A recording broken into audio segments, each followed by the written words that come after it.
Praise the Lord. ஆண்டவராகிய இயேசு கிறிஸ்துவின் நாமத்தினாலே ஸ்தோத்திரங்கள்.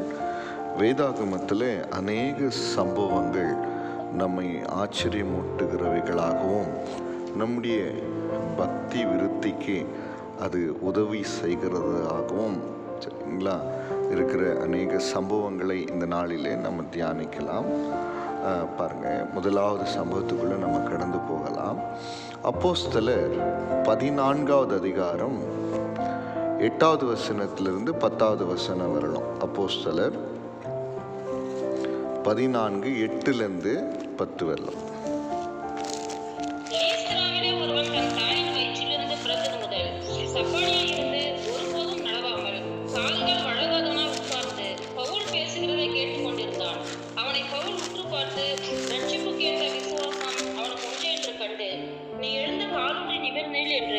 சத்தத்தோடு சொன்னான். உடனே அவன் குதித்து எழுந்து நடந்தான். நம்ம பார்க்கிறோம், ஒரு ஆணித்தரமான அழுத்தமான ஒரு தேவனுடைய வார்த்தை இங்க நம்ம பார்க்கிறோம். ரட்சிப்புக்கேற்ற விசுவாசம். என்னங்க? ரட்சிப்புக்கேற்ற விசுவாசம். அப்போ சாதாரண ஒரு விசுவாசம் உண்டு, ரட்சிப்புக்கேற்ற ஒரு விசுவாசம் உண்டு. ஆமா தானே?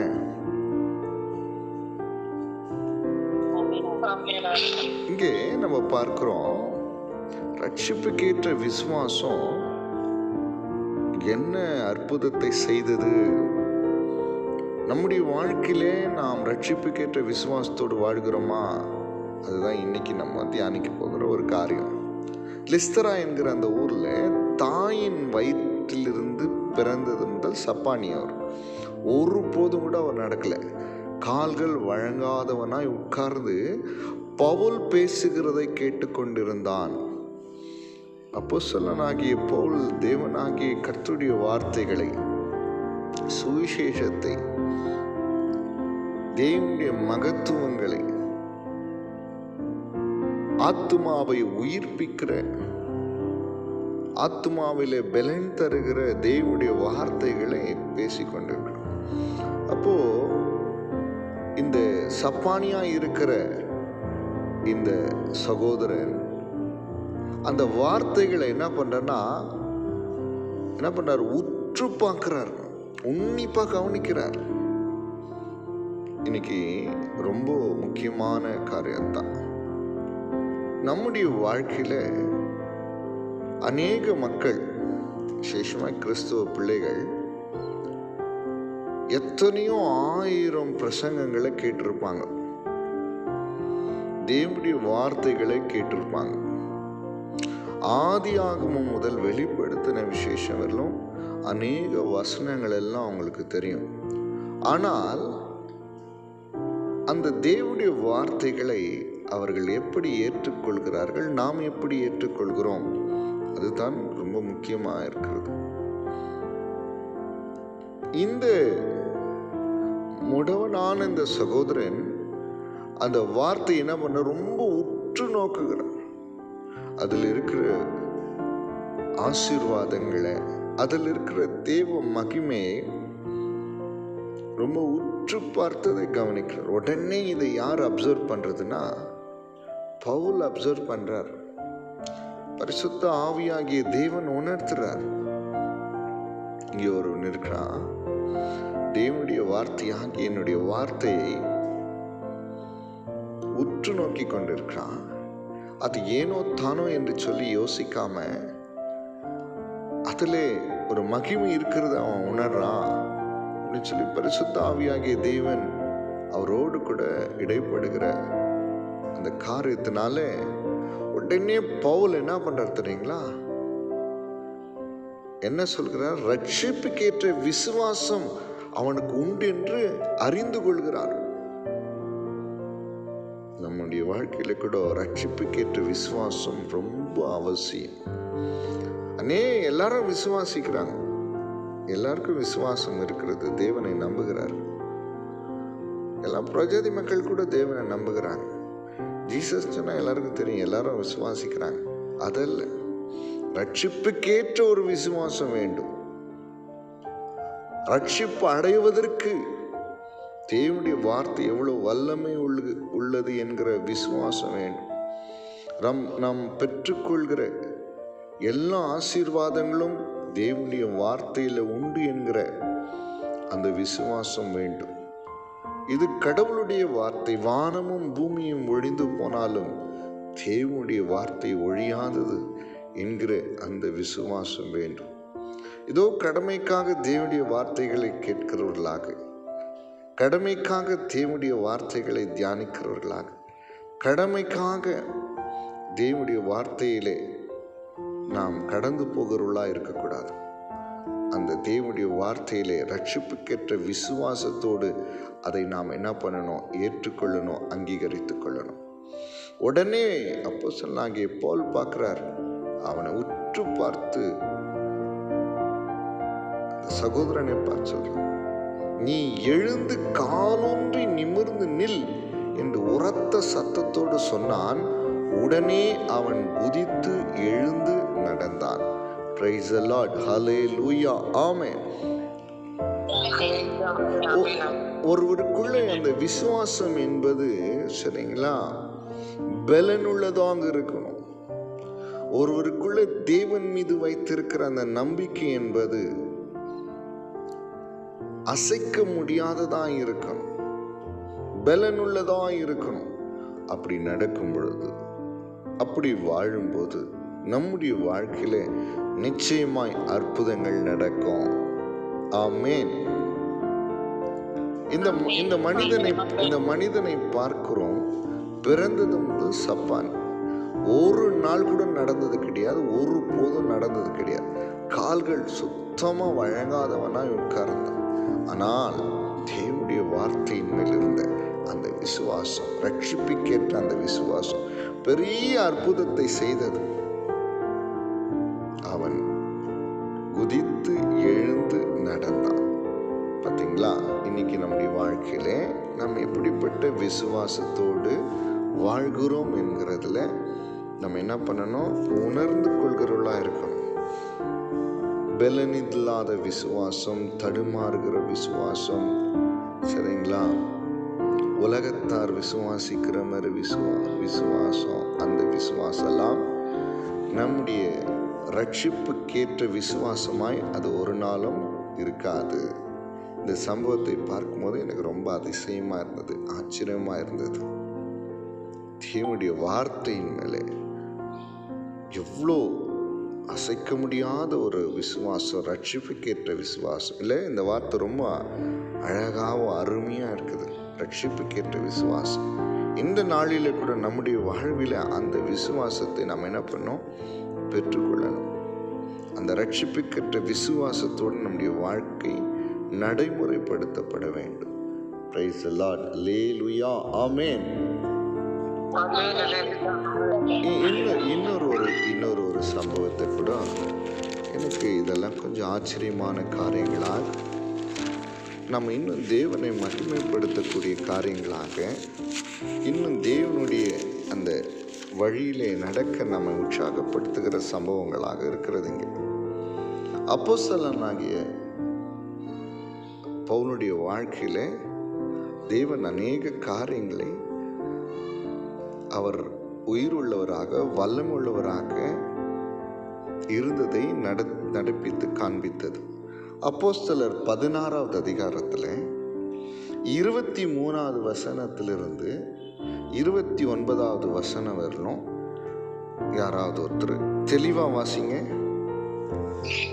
அவர்களை அநேக அடி அடித்த பின்பு சிறைசாலையிலே வைத்து அவர்களை பத்திரமாய் காக்கும்படி சிறைசாலைக்காரனுக்கு கட்டளையிட்டார்கள்.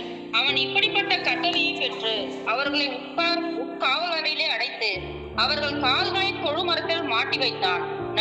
நடுராத்திரியே பவுலும் சீலாவும் ஜெபம் பண்ணி தேவனை துதித்து பாடினார்கள். காவலில் வைக்கப்பட்டவர்கள் அதை கேட்டுக் கொண்டிருந்தார்கள். சடுதியிலே சிறைசாலின் அஸ்திபாரங்கள் அசையும்படியாக பூமி மிகவும் அதிர்ந்தது. உடனே கதவுகள் எல்லாம் திறவுண்டது. எல்லாருடைய கட்டுகளும் கலன்று போயிற்று.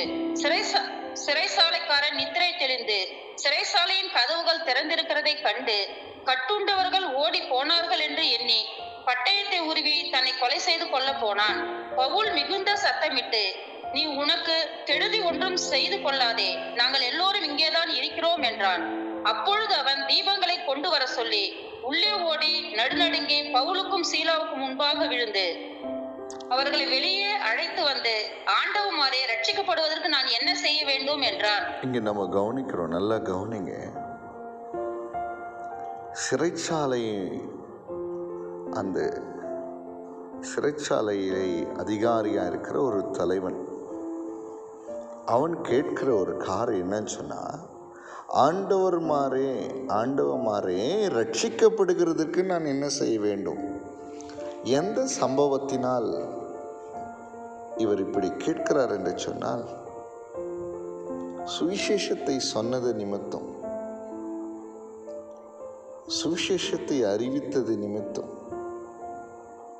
சுவிசேஷத்தினால் நடந்த அற்புதங்களை நிமித்தம் சில ஜனங்கள் பவுலுக்கும் சீலாவுக்கும் எதிராக எழும்பி அவங்கள அடித்து வஸ்திரங்களெல்லாம் கிழித்து சிறைச்சாலையில் அவனை காக்கும்படி அவங்க 2 பேரையும் சிறைச்சாலையில் போட்டுடுறாங்க. பவுலு சீலாவுடைய நிலைமை என்னன்னு பார்த்தீங்கன்னா, அவர்கள் உட்காவல் அறையிலே அடைக்கப்பட்டவர்கள். அவர்கள் கால்களை தொழு மரத்தில் மாட்டி வச்சிட்டாங்க. நடு ராத்திரி வருது. பவுலும் சீலாவும் ஜெபம் பண்ணி தேவனை துதித்து பாடினார்கள். காவலில் வைக்கப்பட்டவர்கள் அதை கேட்டுக்கொண்டிருந்தார்கள். இங்க கவனிங்க, ஒரு மனுஷன் தேவனாகிய கர்த்தரை தெரிந்து கொள்வதற்கும் தேவனிடத்திலிருந்து வருகிற மாபெரும் ரட்சிப்பை, அதாவது பாவத்திலிருந்து, சாபத்திலிருந்து, பிசாசிலிருந்து, நரகத்திலிருந்து விடுதலையாக்கப்படுகிற அந்த ரட்சிப்பை பெற்றுக்கொள்ள வேண்டும் என்று சொன்னால், அது யாராவது ஒருத்தர் மூலமாய் சாட்சியாய் விளங்கினால் மாத்திரமே அப்படிப்பட்ட காரியங்கள் நடக்கும். ஆமென். இங்கே நடு ராத்திரி அவங்களுடைய சூழ்நிலை சரியில்லை, அவர்களுடைய சூழ்நிலை சரியில்லை. இன்னைக்கு சூழ்நிலை சரியா இருக்குது. எனக்கு அதுதான் ரொம்ப வேதனை. ஆலயத்துக்கு வருவதற்கும் ஜபிப்பதற்கும் வேதத்தை வாசிப்பதற்கும் ஊழியத்தை செய்கிறதற்கும் அநேக காரணங்களை காட்டி அதை தவிர்க்கிறார்கள்.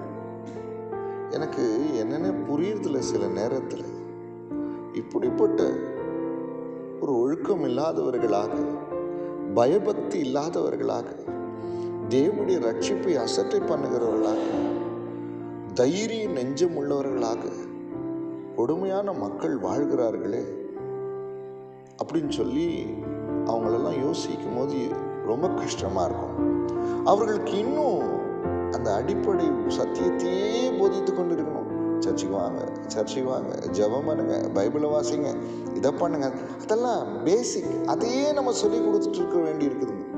5 வருஷ நாள் அதே தான் இருக்காங்க, 10 வருஷ நாள் அதே தான் இருக்காங்க. எனக்கு புரியல. இவருடைய ஆவிக்குரிய குருட்டாட்டத்தை குறித்து என்னால் அறிய முடியல.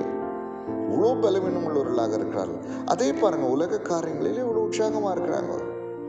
அதற்கெல்லாம் காரணங்களை சொல்வதில்லை. அதற்காகலாம் என்ன பண்ணுறது, சூழ்நிலை காரணம் காட்டி ஒமிட் பண்ணுறதில்ல, அவாய்ட் பண்ணுறதில்ல.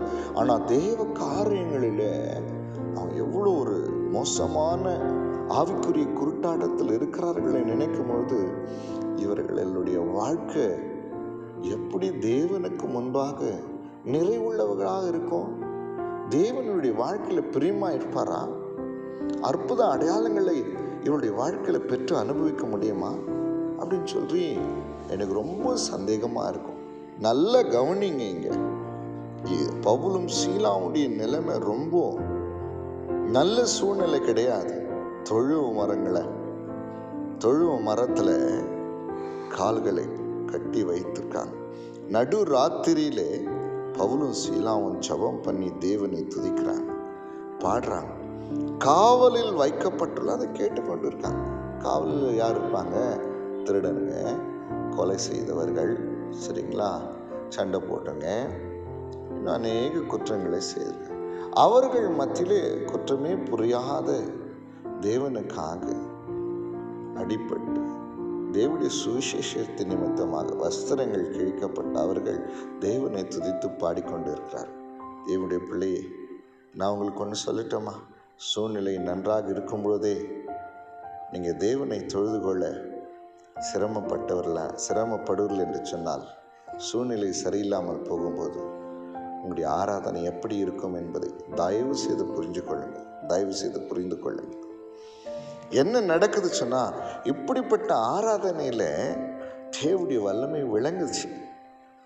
நல்லா யாருடைய ஆராதனை தேவனுடைய நம்ம நினைக்கிறோம், நம்ம எப்போ வேணால் பாட்டு பாடலாம், நம்ம எப்போ வேணால் ஜெபம் பண்ணலாம், எப்போ வேணால் பிரசங்கம் பண்ணலாம், எப்போ வேணால் ஊழியம் பண்ணலாம், எப்படி வேணால் பண்ணலாம். கர்த்தர் கேட்பார்? நிச்சயமாக கேட்க மாட்டார்.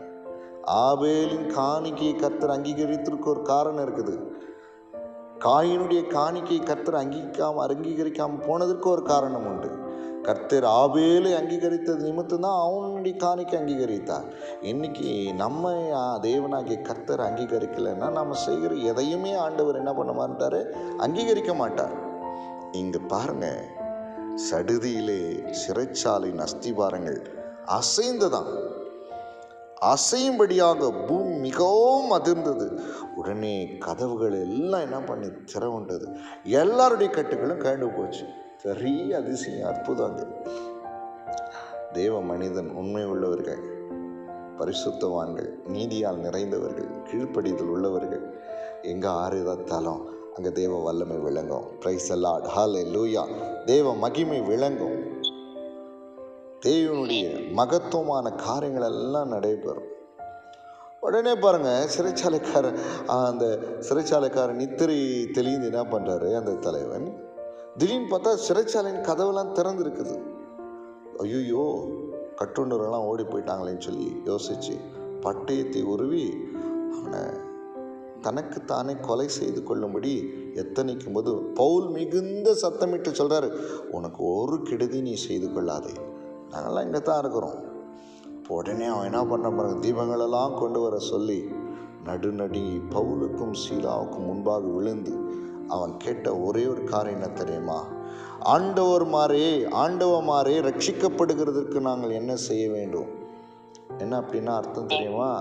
இன்னொன்று கேட்டிருக்கலாம் அவன், ஐயா எங்கள் வீட்டில் இது குறைவாக இருக்குது, இந்த கஷ்டம் இருக்குது, இந்த பலவீனம் இருக்குது, இந்த வியாதி இருக்குது, இந்த போராட்டம் இருக்கிறது, இதெல்லாம் சரி செய்யுங்க, இதுக்கு நான் என்ன செய்யணும்? அப்படி கேட்கல. அவனுடைய எண்ணம் எதை நோக்கி தெரியுமா போச்சு? உன்னதத்தில் இருக்கிற மேலானவைகளை நோக்கி போச்சு. இன்னைக்கு ஆண்டவர் இடத்துல வர்றவங்க எதுக்காக வராங்கன்னா, அழிந்து போகிற பொருட்களுக்காகத்தான் கர்த்தர் இடத்துல வராங்க. அழியாமையை நோக்கி ஆண்டவர் இடத்துல வர்றதில்ல. ஆண்டவரே எனக்கு பரிசுத்தத்தை கொடுங்க, ஆண்டவரே எனக்கு கீழ்ப்படிதலை கொடுங்க, ஆண்டவரே எனக்கு தாழ்மையை கொடுங்க, ஆண்டவரே உங்களுடைய வரங்களை நான் நிரப்புங்க, ஆண்டவரே உங்களுடைய சித்தத்தை செய்ய என்னை என்ன பண்ண அர்ப்பணிக்க எனக்கு பலனை கொடுங்க, உமக்காக வாழ எனக்கு நீர் உதவி செய்யுங்க. அப்படிலாம் யாரும் கேட்டு வர்றதில்லை. எனக்கு அது வேணும், இது வேணும், இது வேணும், இப்படி வேணும், அதெல்லாம் இல்லை. பாருங்க, இந்த சிறைச்சாலை தலைவன், அதை காக்கிற தலைவன், அவன் என்ன கேட்டான்? ரட்சிக்கப்படுகிறதுக்கு நான் என்ன செய்ய வேண்டும்? ரொம்ப மோஸ்ட் இம்பார்ட்டன்ட்ல சொல்லுங்க. இன்னைக்கு பாருங்க, நான் அவனுடைய வாஞ்ச விருப்பம் எல்லாம் நான் உன்னதத்தை நோக்கி இருந்தது. இவங்க ஆராதித்து இப்படிப்பட்ட மகிமை வெளிப்படுத்தின தேவன் நிச்சயமாய் நாம் இவங்ககிட்ட கேட்க வேண்டியது வேறு ஒன்றாக தான் இருக்கணும்னு சொல்லி ரட்சிப்புக்காக கேட்கிறத நம்ம பார்க்கிறோம்.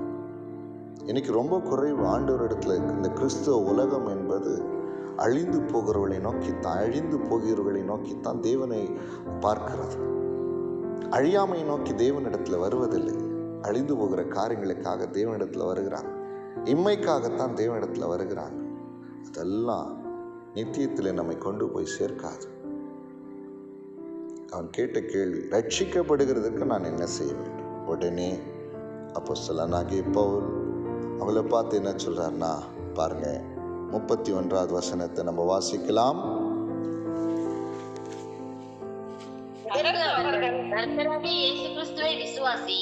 அப்பொழுது நீயும் உன் வீட்டாரும் ரட்சிக்கப்படுவீர்கள் என்று சொல்லி. அடுத்த வசனம் வாசிங்க. அவனுக்கும் அவன் வீட்டில் இருந்த யாவருக்கும் கர்த்தருடைய வசனத்தை போதித்தார்கள். அடுத்த வசனம். மேலும் ராத்திரியில் அந்நேரத்திலே தானே அவன் அவர்களை அழைத்து கொண்டு போய் அவர்களுடைய காயங்களை கழுவினான். அவனும் அவனுடையவர்களை அனைவரையும் உடனே ஞானஸ்தானம் பெற்றார்கள். பாருங்க இங்க என்ன நடக்குது பாருங்க. ஒரு பெரிய ஒரு ஆச்சரியமான காரியம். அவன் கேட்கறதுக்கு, நீ கர்த்தரை விசுவாசி, இயேசு கிறிஸ்துவை விசுவாசி. இதுக்காக எப்படி விசுவாசிக்கணும்? ஆண்டவராகிய இயேசு கிறிஸ்துவை எதற்காக அவரை விசுவாசிக்கணும்? என் பாவங்களுக்காக, நான் செய்த என் பாவங்களுக்காக தண்டனை அனுபவித்து, என் பாவங்களுக்காக நொறுக்கப்பட்டு, என்னுடைய அக்கிரமங்களுக்காக காயப்பட்டு, அவருடைய இரத்தத்தை எல்லாம் சிந்தி, அவருடைய இரத்தத்தினால் உண்டாகிற பாவ மன்னிப்பு எனக்கு கொடுத்தார். ஆண்டவராகிய இயேசு கிறிஸ்துவின் இரத்தம் சகல பாவங்களை நீக்கி என்னை சுத்திகரித்து பரிசுத்தப்படுத்தும். அதன் மூலமாய் நான் தேவனுடைய நீதியை பெற்றுக்கொள்கிறேன். பாவமறியாத என் ஆண்டவராகிய இயேசு கிறிஸ்து எனக்காக தன்னை பாவமாக்கி நான் தேவ நீதியாகும்படி அப்படி செய்தார். உலகத்தின் பாவங்களை நிவர்த்தியாக்குற கிருபாதார பலி அவர். மரணத்துக்கு அதிகாரியான பிசாசானவனை தமது மரணத்தினாலே அழித்து ஜீவகாலமெல்லாம் மரண பயத்திலிருந்த ஒவ்வொருவரையும் விடுதலையாக்கினார். அக்கிரமங்களினாலும் பாவங்களினாலும் மரித்திருந்த எங்களிடத்தில் அன்பு கூர்ந்து அவருடைய மிகுந்த அன்பினால் எங்களை உயிர்ப்பித்தார். கிருபையினாலே இந்த ரட்சிப்பு எங்களுக்கு உண்டானது. மீண்டும் 1000 பரிசுத்தவான்களோடு கூட அவர் வரப்போகிறார். நீதியை காத்துக்கொண்டு, பரிசுத்தத்தை காத்துக்கொண்டு, கீழ்ப்படிதலோடு வாழ்ந்து தேவ சித்தத்தை செய்கிறவர்கள் மறுரூபமாக்கப்பட்ட அவரோடு கூட மத்திய ஆகாயத்தில் எடுத்துக்கொள்ளப்பட்டு என்றென்றைக்கும் அவரோடு கூட இருந்து அரசாடுவார்கள். இப்படிப்பட்ட விசுவாசத்தை ஆண்டவராகிய இயேசு கிறிஸ்துவின் மேலே இப்படிப்பட்ட விசுவாசத்தை வைத்து வாழும்போது என்ன வருது தெரியுங்களா? என்ன கிடைக்குதான்? நீயும் வீட்டாரும் ரட்சிக்கப்படுவீர்கள். புரிஞ்சுங்களா? ஆண்டவராகிய இயேசு கிறிஸ்து மேல எப்படிப்பட்ட விசுவாசம்? இப்படிப்பட்ட விசுவாசம் தான் வைக்கணும். வேற விசுவாசம்லாம் நம்ம வைக்கக்கூடாது. வேறு விதமான விசுவாசம்லாம் இல்லை. என்னுடைய ரட்சிப்பின் அதிபதி அவர். தன்னை உபத்திரவங்களாங்க பூரணப்படுத்தி, உபத்திரவங்களினாலே தன்னை பூரணப்படுத்த ஒப்பு கொடுத்து என் ரட்சிப்பை கொடுத்தார். அவர் ரட்சிப்பின் அதிபதியா இருக்கிறார். நம்முடைய விசுவாசம்லாம் ரொம்ப ஹைலியா பர்ஃபார்மன்ஸ் பண்ணணும், ஹைலியா இருக்கணும். பிரைஸ் தி லார்ட், ஹல்லேலூயா. அப்பொழுதுதான் என்ன ஆகும்னா, நாமும் ரட்சிக்கப்படும், நம்முடைய குடும்பத்தார் ரட்சிக்கப்படும். இன்னைக்கு பாருங்க, நல்லா கவனிச்சுக்கொள்ளுங்க. ஒரு வீட்டில் மனைவி இருப்பாங்க, கணவன் இருப்பாங்க, பிள்ளைகள் இருப்பாங்க. மனைவி மாத்திரம் சர்ச்சுக்கு வந்துட்டு இருப்பாங்க, கணவன் ரட்சிக்கப்பட்டிருக்க வரமாட்டார், பிள்ளைகள் வரமாட்டாங்க. காரணம் என்ன தெரியுமா? அவங்களுக்குள்ளார அந்த என்ன ரட்சிப்பு பூரணப்படல. அதனால தான் அது மற்றவங்களுக்கு ஸ்ப்ரெட் ஆகலை. சில வீட்டில் கணவன் ரட்சிக்கப்படுறது, சில வீட்டில் மனைவி ரட்சிக்கப்படுறது, சில வீட்டில் பிள்ளைகள் ரட்சிக்கப்படுறதில்ல, சில வீட்டில் பெற்றோர் ரட்சிக்கப்படுறதில்ல. காரணம், அந்த ரட்சிப்பு அவர்களுக்குள்ள பூரணப்படலை. என்ன காரணம்? அவங்க ஆண்டவராகிய இயேசு கிறிஸ்துவை சரியான வீதத்தில் என்ன பண்ணல? விசுவாசிக்கல. அதனால தான் ஆண்டவராகிய இயேசு கிறிஸ்துவை விசுவாசி. எப்படி விசுவாசிக்கணும்? நான் சொன்ன காரியங்கள் அப்படி தான் அந்த விசுவாசத்தை என்ன பண்ண கொண்டு போகணும். அப்பொழுதுதான் நீயும் ரட்சிக்கப்படுவாய். அதுக்கப்புறம் சொல்லுங்க, உன் வீட்டாரும் ரட்சிக்கப்படுவீர்கள். இன்னைக்கு நீங்க சரியில்லாம ஆண்டவராகிய இயேசு கிறிஸ்துவை விசுவாசிக்க நீங்க சரியில்லைன்னா, இப்போ இந்த சிறைச்சாலை காக்கிற அந்த தலைவன் தேவன் மீது நம்பிக்கை வைத்து நான் ரட்சிக்கப்படணும்னு கேட்கறதுக்கு காரணம் என்னன்னா, அவர்கள் தேவனை துதித்து பாடி ஆராதித்து தேவனை மகிமைப்படுத்துகிற அந்த வேளையில தானே சிறைச்சாலைய அஸ்திபாரங்கள் அசையும்படியாக பூமி மிகவும் அதிர்ந்தது. உடனே கதவுகள் எல்லாம் திறந்து எல்லாருடைய கட்டுகளும் கழண்டு போயிடுச்சு. ஒரு பெரிய அற்புதம் தானே. இன்னைக்கு நம்ம மூலயமா அற்புத அடையாளங்கள் நிச்சயமா நடந்தாதான் குடும்பத்தில் இருக்கிற ரட்சிக்கப்பட முடியும். சில நேரங்களில் ரொம்ப கஷ்டமாயிடும் எனக்கு. மனைவி ரட்சிக்கப்படாமல் இறந்துடுறாங்க, கணவன் ரட்சிக்கப்படாமல் இறந்துருவாங்க, பெற்றவங்க ரட்சிக்கப்படாமல் இருந்துருவாங்க, உடன்பிறந்த ரட்சிப்பு என்னன்னு தெரியவே தெரியாது. காரணம் நம்மளையுமா வெளிப்படவில்லையே தேவனுடைய மகிமை. உடனே அதை குறித்து சொல்லி தேவனுடைய வசனத்தை போதித்த உடனே அவங்க அந்த ராத்திரியிலே, சரிங்களா, அந்த ராத்திரியிலே ஞானஸ்தானம் பெற்றார்கள். பிரைஸ் தி லார்ட், அல்லேலூயா. ஆமா, இந்த சம்பவங்கள்லாம் பாருங்க, எனக்கு ரொம்ப ஆச்சரியத்தை கொடுக்கிறது. இதெல்லாம் நம்ம படிக்கிறோம், ஆனால் நம்முடைய வாழ்க்கையில் அதெல்லாம் என்ன பண்ணோம், செயல்படுத்தும். அதனால தான் ஆண்டவர் நம்மளை பார்த்து சொன்னார், நீ தான் உலகத்துக்கு வெளிச்சம், நீங்கள் தான் உலகத்துக்கு வெளிச்சம், நீங்கள் உலகத்துக்கு உப்பாக இருக்கீங்க. உப்பானது சாரமற்று போனால், சரிங்களா, அது வெளியே கொட்டப்படுவதற்கும் மனுஷனால் மிதிக்கப்படுவதற்கும் வழி வேறொன்றுக்கும் உதவாது. நம்ம மூலியமா தான் இந்த உலகத்தில் பரிசுத்தம் விளங்கணும், நம்ம மூலியமா தான் தேவனுடைய அன்பு விளங்கணும், நம்ம மூலியமா தான் தேவனை ஆராதிக்கிற அந்த வல்லமை விளங்கணும், நம்ம மூலியமா தான் தேவன் வெளிப்படணும். இதுதான் சாரமுள்ள ஒரு வாழ்க்கை. அந்த உப்புல அந்த சாரத்தன்மை போயிடுச்சுன்னா அது திரும்ப நம்ம வச்சுட்டு இருப்போமா?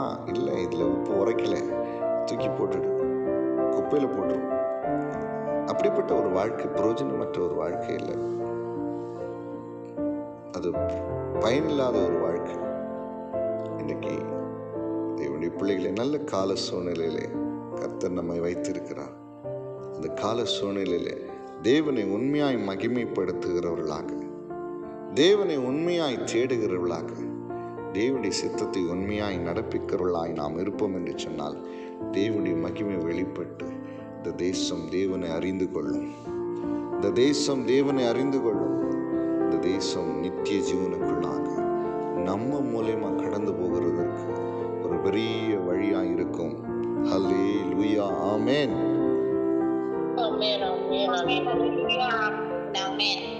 இன்னைக்கு இதெல்லாம் நீங்க உணர்ந்து கொள்ளணும். ஏதோ ஜெபம் பண்றேன், ஏதோ பாட்டு பாடுறேன், ஏதோ பிரசங்கம் பண்றேன், ஏதோ ஊழியம் பண்றேன், ஆஹா இல்லை. தேவனுடைய வல்லமை வெளிப்படுத்துகிற பாத்திரங்களாய் நம்முடைய வாழ்க்கையிலே நாம் நிச்சயமாய் இருக்கணும். பிரைஸ் தி லார்ட், ஹல்லேலூயா, ஆமென். இன்னொரு காரியத்தை கூட எனக்கு இந்த காரியம் கூட எனக்கு ரொம்ப என் மனதில் பெரிய தாக்கத்தை ஏற்படுகிறது. லூக்கா 5வது அதிகாரம் 4வது வசனத்திலிருந்து 10வது வசனம் வரலாம். யாராவது ஒருத்தர் தெளிவா வாசிங்க. லூக்கா 5:4 10 வரையிலும். அவர் போதகம் பண்ணி முடித்த பின்பு சீமோனை நோக்கி, ஆழத்திலே தள்ளி கொண்டு போய் மீன் பிடிக்கும்படி உங்கள் வலைகளை போடுங்கள் என்றார். அதற்கு சீமோன், ஐயரே, முழுவதும் நாங்கள் பிரயாசப்பட்டும் ஒன்றும் அகப்படவில்லை, ஆகிலும் உம்முடைய வார்த்தையின்படியே வலையை போடுகிறேன் என்றான். அந்தபடியே அவர்கள் செய்து தங்கள் வலையை கிழித்து போகத்தக்கதாக மிகுதியான மீன்களை பிடித்தார்கள். அப்பொழுது மற்ற படவில் இருந்த கூட்டாளிகள் வந்து தங்களுக்கு உதவி செய்யும்படிக்கு சைகை காட்டினார்கள். அவர்கள் வந்து 2 படவுகளையும் அமிழத்தக்கதாக நிரப்பினார்கள். சீமோன் பேதுரு அதை கண்டு இயேசுவின் பாதத்தில் விழுந்து, ஆண்டவரே, நான் பாவியான மனுஷன், நீர் என்னை விட்டு போக வேண்டும் என்றான். அவர்கள் திரளான மீன்களை பிடித்தது நிமித்தம் அவனுக்கு அவனோடு கூட இருந்த யாவருக்கும் பிரமிப்பு உண்டானபடியினால் அப்படி சொன்னான். சீமோனுக்கு கூட்டாளிகளான செபெதேயுவின் குமாரனாகிய யாக்கோபும் யோவானும் அந்தபடியே பிரமித்தார்கள். அப்பொழுது இயேசு சீமோனை நோக்கி, பயப்படாதே, இது முதல் நீ மனுஷரை பிடிக்கிறவனாயிருப்பாய் என்றார். இங்க நம்ம வாசிக்கிறோம். இந்த சம்பவம் நமக்கு நல்லா தெரிஞ்சு ஒன்று தான். ஆண்டவராகிய இயேசு கிறிஸ்து சீமோனுடைய படவை தெரிந்து கொண்டு பிரசங்கம் பண்ணிட்டு அப்புறம் அவனை பார்த்து சொல்றாரு, நீ ஆழத்துல தள்ளிட்டு மீன் பிடின்னு சொல்ற. அப்போ அவனுடைய பதில்னா, முழுவதும் நாங்கள் பிரயாசப்பட்டோம், ஒன்னே ஒன்று கூட கிடைக்கல, ஆகிலும் உம்முடைய வார்த்தையின்படி வலையை போடுகிறேன். அப்போ என்ன நடந்துச்சுன்னு பார்த்தீங்கன்னா, அவங்க என்ன பண்ணலாம், வலை கிழியத்தக்கதான மிகுதியான மீன்களை பிடித்தார்கள். அந்த மீன் அவங்களால கூப்பிட்டு வர முடியல. அதனால் மற்ற கூட்டாளிகள் எல்லாம் கூட கூட்டிட்டு வந்து 2 படகுகளும் அமிழத்தக்கதாக நிரப்பினார்கள். சரிங்களா? ஆமாம் தானே? இப்போ அந்த மிகுதியான மீன்கள் அதை பார்த்த உடனே பேதுருடைய மனநிலைமை எப்படி இருக்கும், எப்படி இருந்திருக்கும் சொல்லுங்க. எதுக்காக அவர் போய் மீன் பிடிக்கிறாரு? எதுக்காக முழுதும் பிரயாசப்பட்டு மீன் பிடிக்கணும் சொல்லுங்க? அதுதான் அவர்களுடைய வாழ்வு ஆதாரம். அந்த மீன் பிடிச்சு தான் அவங்க என்ன பண்ணணும், அந்த மீனெல்லாம் விற்று தங்களுடைய வாழ்வாதாரத்தில் தேவைகளெல்லாம் அவங்க என்ன பண்ணணும், பூர்த்தி பண்ணி கொள்ளணும். ஆமாம் தானே? ஆமாவா இல்லைங்களா? இப்போ திரளான மீன்கள், மிகுதியான மீன்களை பிடிச்சோன்னா அவங்களுக்குள்ள ஒரு யோசனை, நிறைய மீன் கிடைச்சிது, இதெல்லாம் நான் என்ன பண்ணணும், விற்று, சரிங்களா, என்ன பண்ணணும், இவ்வளோ நாளைக்கு நான் இதெல்லாம் விற்றேன்னா எனக்கு இவ்வளோ பணம் கிடைக்கும், இவ்வளோ நாட்களுக்கு இது எனக்கு போதுமானதாக இருக்கும் அப்படின்னு சொல்லி நிறைய எண்ணங்கள் ஓடி இருக்கலாம். ஆண்டவர் பாருங்க என்ன சொல்கிறாருன்னா, இந்த மீனெல்லாம் நீ பிடிச்சிட்டு எடுத்துன்னு போய் விற்று நீ உன் வாழ்வாதாரத்தை நீ என்ன பண்ணு, பெருக்கிக் கொள்ளு, அந்த குறைகளெல்லாம் நிறைவாக்கி கொள்ளு அப்படின்னு சொன்னாரா? சொல்லுங்க, அப்படி சொன்னாரா? இல்லை, அப்படி சொல்லலை. அவர் சொன்னார், இது முதல் நீ மனுஷனை பிடிக்கிறவனா இருப்பான் இன்னிலேருந்து. அப்படின்னா அந்த மீனில் உனக்கு ஒன்று கூட கிடையாது.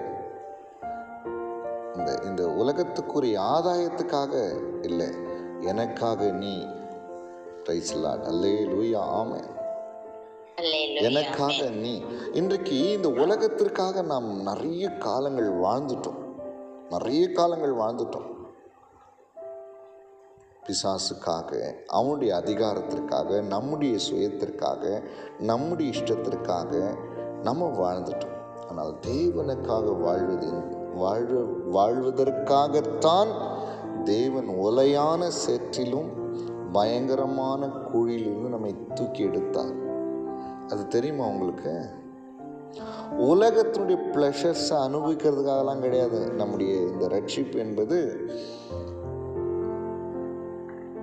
உலகத்தினுடைய ப்ரெஷர்ஸ், உலகத்தினுடைய ஆசாபாசங்களெல்லாம் அனுபவிக்கிறதுக்காக கிடையாது இந்த வாழ்வு.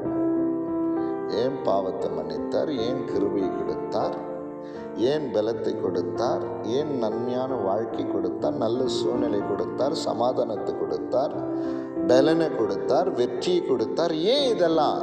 ஏன் அப்படின்னா திரும்ப போய் பாவத்தை செய்கிறதுக்காக அல்ல, நம்ம இஷ்டத்துக்காக வாழ்றதுக்காக அல்ல, நம்முடைய சித்தத்தை நிறைவேற்றுகிறதுக்காக அல்ல, தெய்வத்தினுடைய சித்தத்தை நிறைவேற்றுவதற்காக. பிரைஸ் தி லார்ட், ஆமென். ஏன் சொன்னா உங்களுக்கு நான் உங்களுக்கு தெளிவா சொல்றேன் பாருங்க. எந்த மனுஷன் பரலோக ராஜ்யத்தில் பிரவேசிப்பான், எந்த மனுஷன் பரலோக ராஜ்யத்துக்குள்ளே போக முடியும்? நல்ல கவனிங்க. நிறைய விஷயங்களை நாம் தெரிந்து கொள்கிறதற்கு நாம் என்ன பண்ணுறதில்ல, நம்மை ஈடுபடுத்தி கொள்கிறதில்லை. நீங்கள் வாசிப்பீர்கள் என்று சொன்னால் நலமாக இருக்கும். மத்திய 7வது அதிகாரம் 21வது வசனத்தை நீங்கள் வாசிங்க. மத்திய 7:21.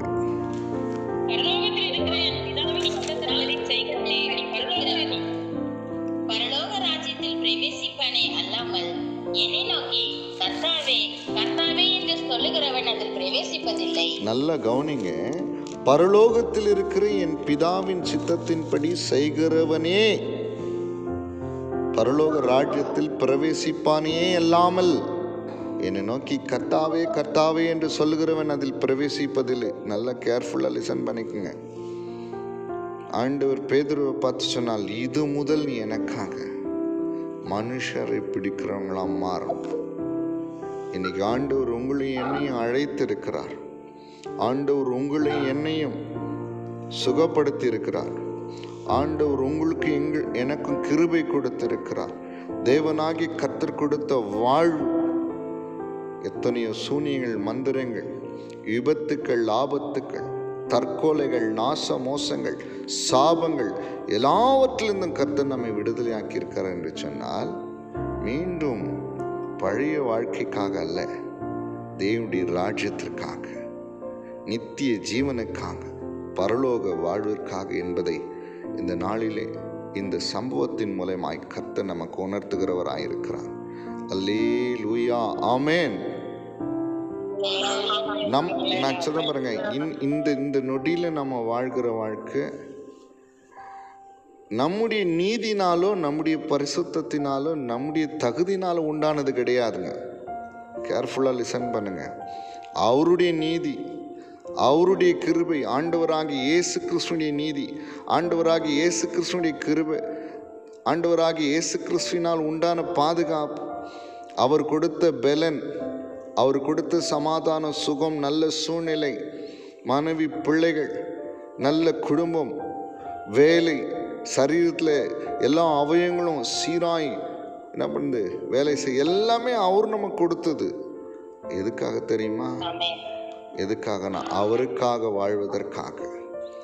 அவருக்காக வாழும்போது தான், அவருடைய சித்தத்திற்காக வாழும்போது தான் நம்ம பரலோகத்தில் பிரவேசிக்க முடியும். நாம் நரகத்திற்கு போக முடியாது, அன்பு தேவனுடைய பிள்ளைகளே. அதனால் இந்த வேத பாடத்தில் இப்படிப்பட்ட காரியங்களெல்லாம் நம்ம கற்றுக்கொள்கிறோம்.